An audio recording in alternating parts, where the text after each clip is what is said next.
Yeah, of course I am odd. I'm very proud to be odd. It's what I want to be. But it's odd only in the sense that it's not striving to be like everybody else. If that's odd, then let's all be odd. Let's be unique. Oddity and uniqueness are brothers. Yeah, I'm odd. That's where the poetry comes from.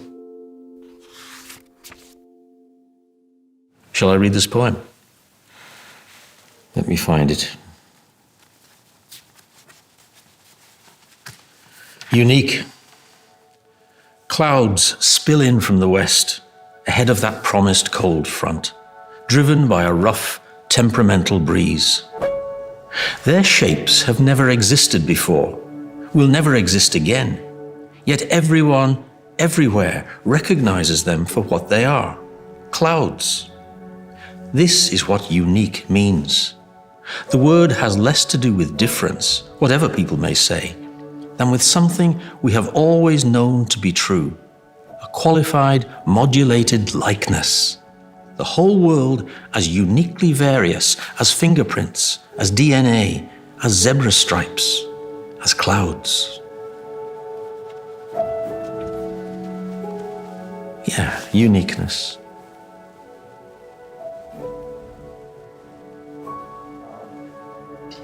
There's no such thing as another cloud. And yet, of course there is. Every cloud is different.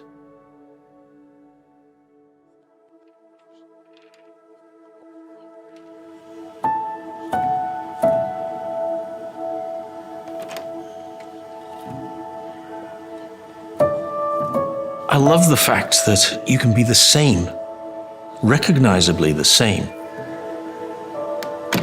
and yet entirely different, entirely yourself. That's what real uniqueness is.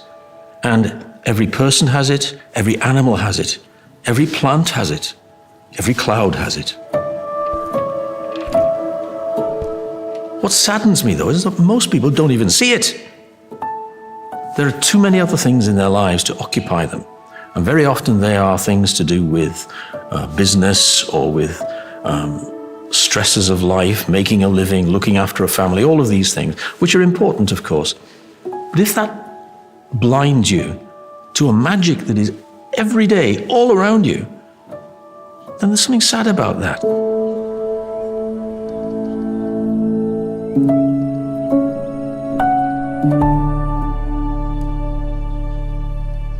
So I think we need to remind ourselves that so much is happening, and we are part of that magic.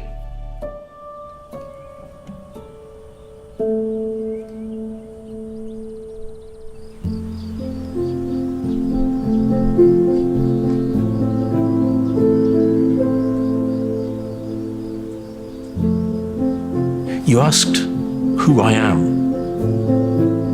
That is who I am. I am magic. You are magic because we are part of a magic that may not be definable, but is unmistakably there. So it's not waving a wand and pulling a rabbit out of a hat. What is magic for me is... It's so hard to say, but it's the feeling that my own heartbeat, my own breathing is as a response to and in parallel with a heartbeat and a breath that is already out there.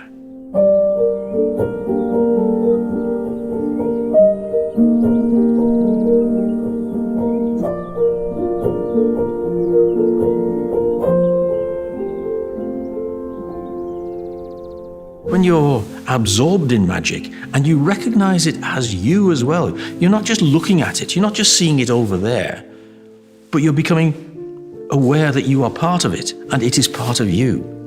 That's true magic.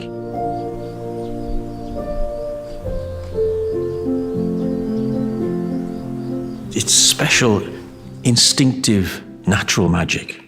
That's what real magic is.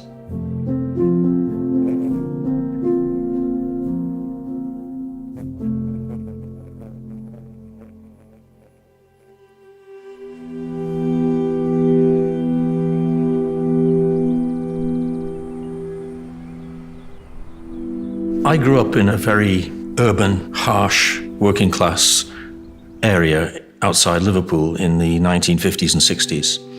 And it was not a very pleasant place to be, because although it was surrounded by countryside, it was quickly disappearing under concrete, under roads. And I was aware even then, although I probably couldn't have articulated it, that I had to value this while it was still here. And the things that really did grow to dominate my life were the natural things. But because it was a rough urban area, it was not something that you were encouraged to tell your friends about. You were more supposed to be playing football, swearing a lot, fighting, doing all the things that I didn't do, I wasn't very good at. So I learned very quickly to keep quiet and to internalize it. Because as a young person, I wanted to fit in. Everybody wants to fit in and be like everybody else. Peer pressure is a very powerful thing.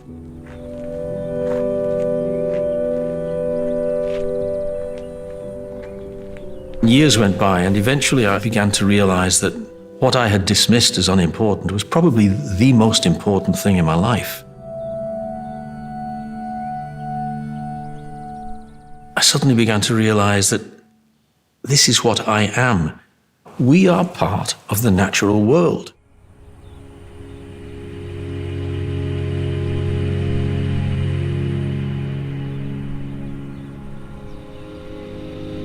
There's a difference between loneliness and aloneness. And sometimes I want to be alone. I long to be alone. Alone away from other human beings. But that is not alone in the sense that there's no life around you. You're going out into your family. You're going out into a soup of life.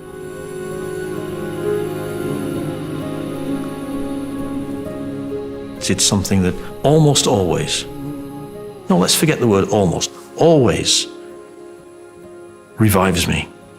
No question about that.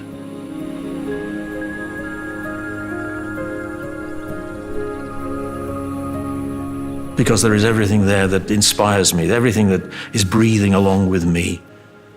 And I feel welcomed when I go out there.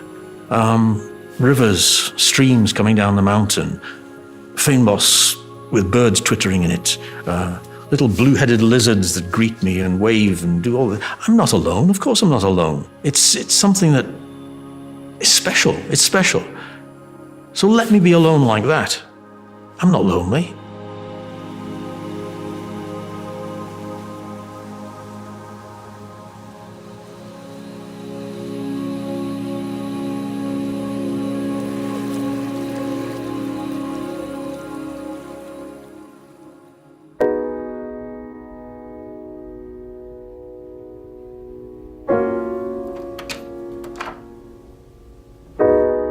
Seasons are important because they're inevitable. They are what life is.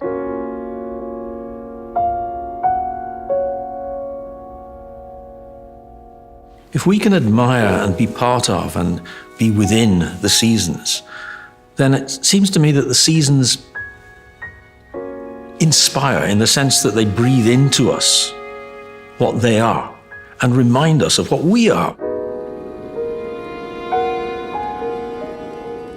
But it's the change, it's the variety. All of those things are what reflect us.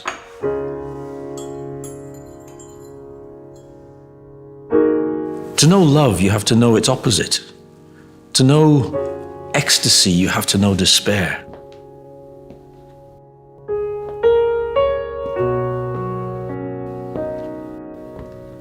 My struggles, compared to the struggles of others, are probably laughably small. But yes, I've known, for example, what it's like to be without, to have no money. I've known bereavement, I've known upset, I've known betrayal. And knowing that those days will pass, recognizing that you can live with them and come out the other side, is an important part of knowing who you are.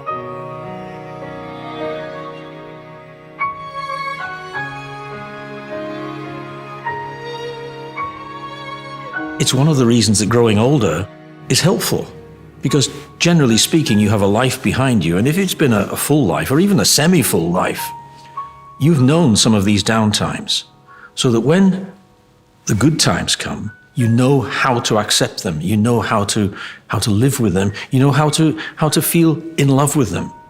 Without that, what's life for?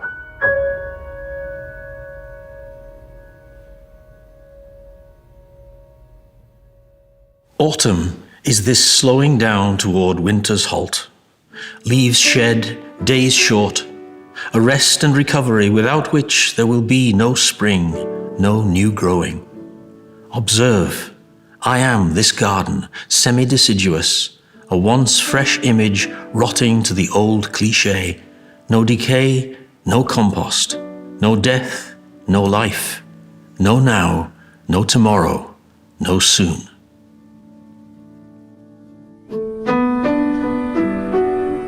I'm aware that it's autumn for me, as of course autumn has to come to everyone.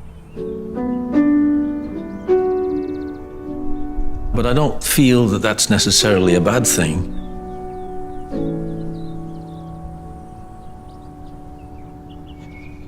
Autumn is the necessary compost for the rest of life.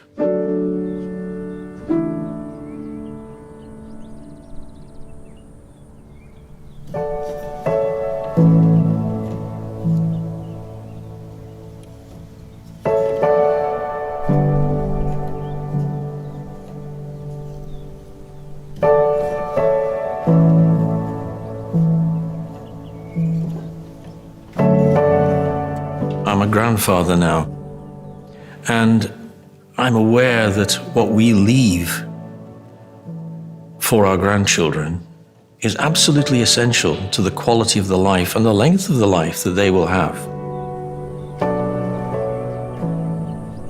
So we have a responsibility to make sure that they have an awareness of the possibilities of their life.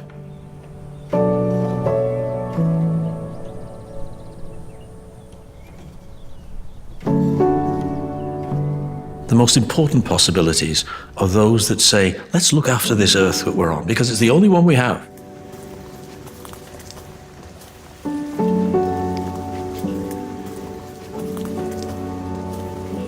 I'm grateful for being alive, because the chances of it are infinitesimally small.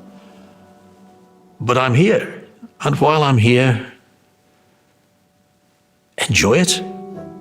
Do your best within it, and recognize the magic of it.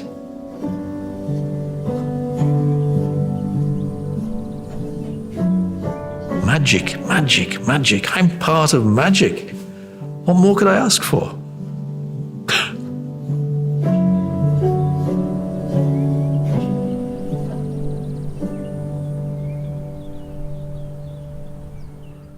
Thanks to all of you who helped make this film possible. All of our films are totally crowdfunded. So if you'd like to continue to support us on our journey, check out our Green Renaissance page on Patreon.